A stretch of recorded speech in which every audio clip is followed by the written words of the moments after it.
All right, good morning, third hour. Liberty North AP Psych and dual credit psychology. All right, today we're going to be covering AP learning targets number 7 and 8 from Unit 2, Thinking Scientifically with Psychological Science. These two learning targets are on page 53 to 63. Again, remember that the learning targets do not correspond sequentially with the textbook. So we're going in order of the learning targets. Okay, so we'll be doing 7 and 8 today. All right, before we get there, I want to show you the summary of our results from our Mozart study. Okay, so here are our results. So 8A kids, you got the Mozart music and then took the memory test. B-Day students, you got Beethoven, okay, which would be a control group, a placebo group. So fake Mozart. And also you can see the results there. There was also an effect. So our study kind of replicates the replication of the original Mozart study that we watched on video, where they used Mozart, rock music, and silence. Okay, we used Mozart and Beethoven, and we got an effect for both groups. Actually, you could probably say that the Beethoven effect was probably a little bit greater. And then over here, we have some confounding variables that 6th hour and 5th hour and I came up with on Tuesday. So Skittles, obviously having a little bit of a sugar rush. I messed up and had the same picture for number 1 and 3. So trial 1 and 3 of the memory tests were actually the same. Time of day, looks like we definitely have a time of day effect. So somewhere between 2nd and 4th hour is kind of our peak there, which actually would go along with neuroscience. All right, and then experience, okay, or the practice effect. So since you basically took a test, you took a memory test while listening to the different type of music, 3 different trials of it, you're naturally going to get better. So, that's in there as well. And we'll talk about that when we talk about the 1993 Mozart effect study. Okay. All right. So back to learning target number 7 and 8, which again, you can find on campus or Canvas. I also think it'd probably be a good idea, as these are vanishing from your desk, to maybe just take a picture at the start of each unit. I saw some students doing that, and they can have their phones out on the learning target while we're talking. Okay. All right. So number 7 says apply basic descriptive statistical concepts, including interpreting and constructing graphs, calculating simple descriptive statistics. And number 8 is distinguish the purposes of descriptive and inferential statistics. Okay. So we're going to start up here. So the first 2 are number 7 and the second 2 are number 8. All right. So we're answering those questions. All right, number 7, apply basic descriptive, okay, analysis concepts to interpreting data, okay? The first thing that we need to know is that statistics help us interpret data, okay? They help us understand data, and they have a very big purpose in research, okay? So that we can help understand what happened, but also that we can also understand the validity and reliability of what happened in the research and whether those results are actually valid and reliable and should be given attention, okay? So statistics help communicate the true, clear summary or picture of what happened in the research, what was the results, but also was there validity and reliability in the results. Can we take those results and apply them, okay? So, we need it's definitely in our society and culture, you can kind of see that we don't have statistical literacy. And you have to learn it. As you guys, again, when you do your journal critique assignment, you're going to go get a psychological research journal and you're going to critique it. And you're probably going to have to come in at times and we'll have to go over the results together because you want to understand the statistics. And it's something that you have to learn to do through a statistics class. And if you major in psychology in college, you have to take social stats, which basically emphasizes the social science, statistical analysis, data analysis that you're going to have to do. So the formulas, the analysis, and so on and so forth. So, but what we really need to do, and to make sure that we're thinking critically and scientifically, especially in our world today, as we like to throw out studies found this, studies found that, is to be able to look at them, right, with a critical mind. Was the results reproduced? Was the study replicated?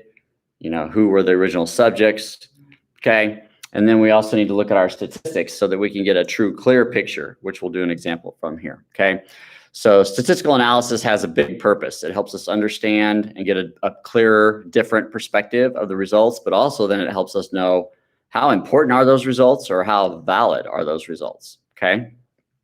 All right, now we do that, and the book highlights 3 different ways, which are just basic statistics.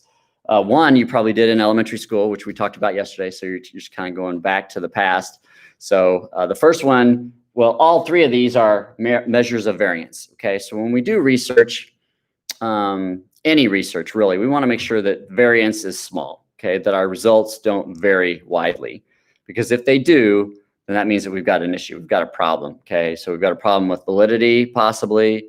We're probably gonna have an issue with reliability, but something has impacted or manipulated those results, okay? And I'll use the example that's in the book here in a minute, all right? So what we want is when we analyze our data and when we look at our data, we like it all to be clustered around each other, okay? To have less dispersion or variation, okay? Now the range, again, mean, median, mode, and range, okay, measures of central tendency, is 1. Again, that's the difference between the highest and lowest score, right? So if we want less variance, we want that difference to be pretty small, okay? So we want my high score and my low score to be close to each other. Standard deviation, which again is in the book. So standard deviation is, on average, how much do my scores differ from the mean? I want that number to be small as well, because if the standard deviation is small, that means that my results are compact, okay? If it's big, that means that they're varied, they're spread out, okay? Which leads us to an issue, okay?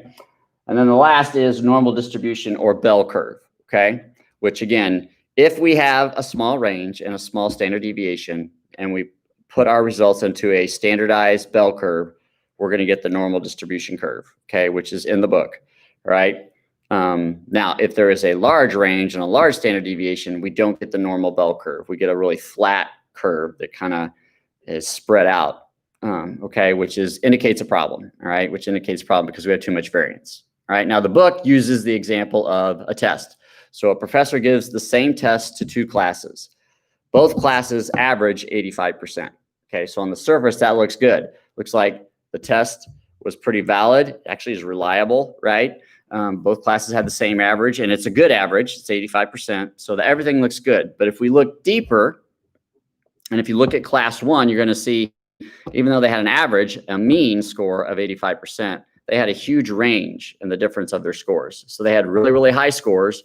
There are some 100%, and there's really, really low scores. They have some 50% in there. Now, it all averages 85%, but you have a huge range between your highest and your lowest score, which means that you have huge variance, okay? Also with class 1, the standard deviation is 15, which is a pretty big standard deviation. So that means on average, each test differed from the mean by about 15 points, okay? Again, indicating huge variance, all right, in the test scores. And then if we put those scores into a normal distribution bell curve, it's gonna be very flat and very spread out, okay? Now, conversely, if we look at class 2, average score of 85%, they had a very low range. All the grades were packed around 85%, and the standard deviation was only 5. So on average, each score differed from the mean by 5 points, okay? That looks like a valid and reliable study, okay, test. The bell curve is going to be a normal distribution bell curve, with the middle of the curve being 85, and then it kind of moves out together from there, okay? So, in looking at that and using our statistics on the surface, if we just looked at the statistics that promoted the results, which we'll get to in a minute, which are descriptive, we're going to think that the test was fine, everything went well. But if we look closer in our inferential statistics, we're going to see there is an issue with class 1. Something happened there. Did I use the same test question? Did I teach it the same? There's going to be, did we have a fire drill during that class, or whatever. But there's something that impacted those results that I wouldn't have noticed if I didn't look deeper and use statistical analysis, okay? All right, so that's number 7. All right, so number 8, what is the difference between descriptive and inferential stats, okay? Which we just used a great example of that, all right? And we'll use another one here with the Mozart effect. Descriptive stats basically organize and summarize data, okay? So they just kind of help me summarize what happened, all right, in the study with the results. My inferential statistics are the ones that basically go a little bit level deeper, and that help me then not only analyze what happened, but also to check for reliability and validity and to see what we can actually do with those results, okay? So in the test example, again, the 85% mean is a descriptive stat. I've just described what the students did and what was the average. My inferential statistics would be the range, the standard deviation, and the normal distribution, because then that lets me look at the data and see actually what I can do with it. Okay, what applications can I make? And the first application that comes to mind is that something happened with class 1 on their test. There was something that interfered with that testing process, and I need to figure that out. Okay, all right. So descriptive stats help us organize and describe what happened. Inferential then help us look deeper and see what we can actually infer and what we can apply. Okay, and I think the book uses the word generalization, but we've already talked about in research, generalization is not a really good term because we don't want our results generalized, because that gets us into trouble. So generalization, bias, and overconfidence really hinder the scientific process. Okay, all right. Last thing is statistical significance. This is a big term. It's a vocab term, but it's on page 60. All right, and what we want is basically, once I run a study, a very good inferential statistic is statistical significance, which actually is a data analysis on how confident I can be in my results. Okay, so basically what it's telling me is, did chance or something else influence my results other than just the study itself? So if the results are statistically significant, it doesn't mean they're important. Okay, it just means that the results were not impacted by chance or confounding variable. All right. Okay, so again, that helps me infer what I can actually do with the results that I've found. Okay, if it has low statistical significance, then I really can't do much, because something impacted the results that I wasn't necessarily counting on, whether it be chance or confounding variable. If it does have statistical significance, then everything's good. That means that the design went well, the results can be trusted, they're probably reliable and valid. All right, but I want to make sure that I have statistical significance so that I can definitely say for sure that it was the independent variable or my control that impacted the results and not some other, variable. Now, the original Mozart study in 1993 was actually rated with low statistical significance, because after they did the study, they were not confident that the results would not have been affected by chance or by something else. And really the practice effect came out. Okay, so what we have found is kind of the same thing. Okay, we are finding that it's not the Mozart music that's creating the effect. It's any type of music, but it's also silence. So something else is accounting for the increase in the memory or the spatial reasoning. Okay, so that's why there's low statistical significance, because we can't really determine based on our results that it was the Mozart music. Okay, so this would be descriptive stats right here. Okay, so basically from the A-Day trial and the B-Day trial, I've got a summary that helps us understand and get a clearer picture of what actually happened, and that there was indeed an effect, but the effect was in both classes. Both classes had improvements.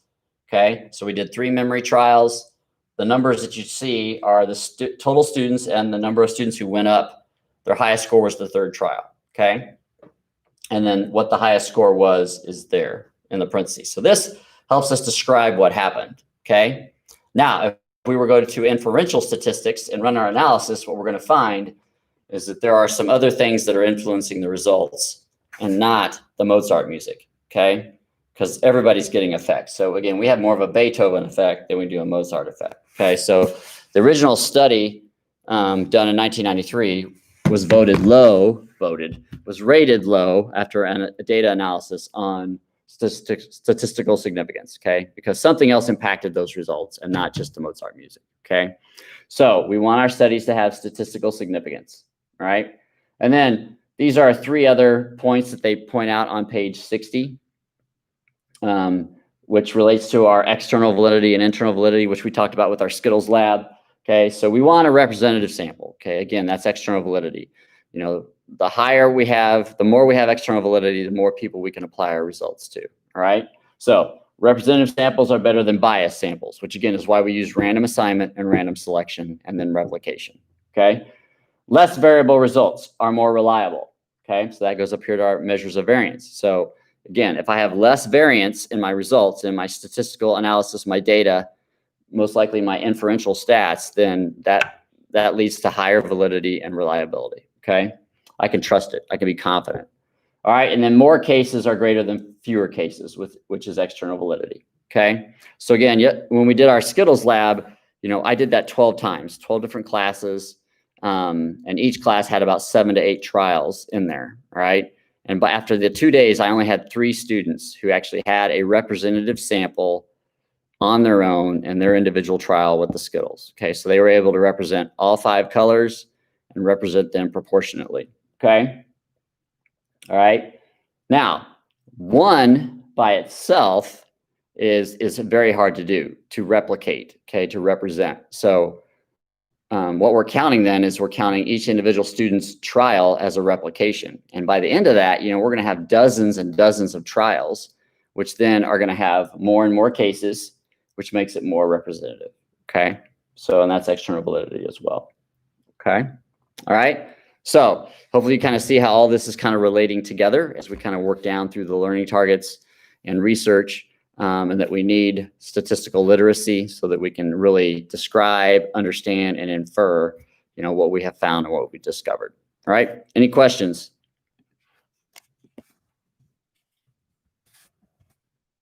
I don't think you guys know me well enough to ask a question yet. We'll get there. Okay. So if you do have questions and you don't want to put it on the chat, then you can just email me a question, if you will. Okay. Again, read pages 53 to 63. And then I'll put a picture of this on Twitter at the end, and I'll post the video. Right? If you have any questions, come see me. Have a good virtual Wednesday.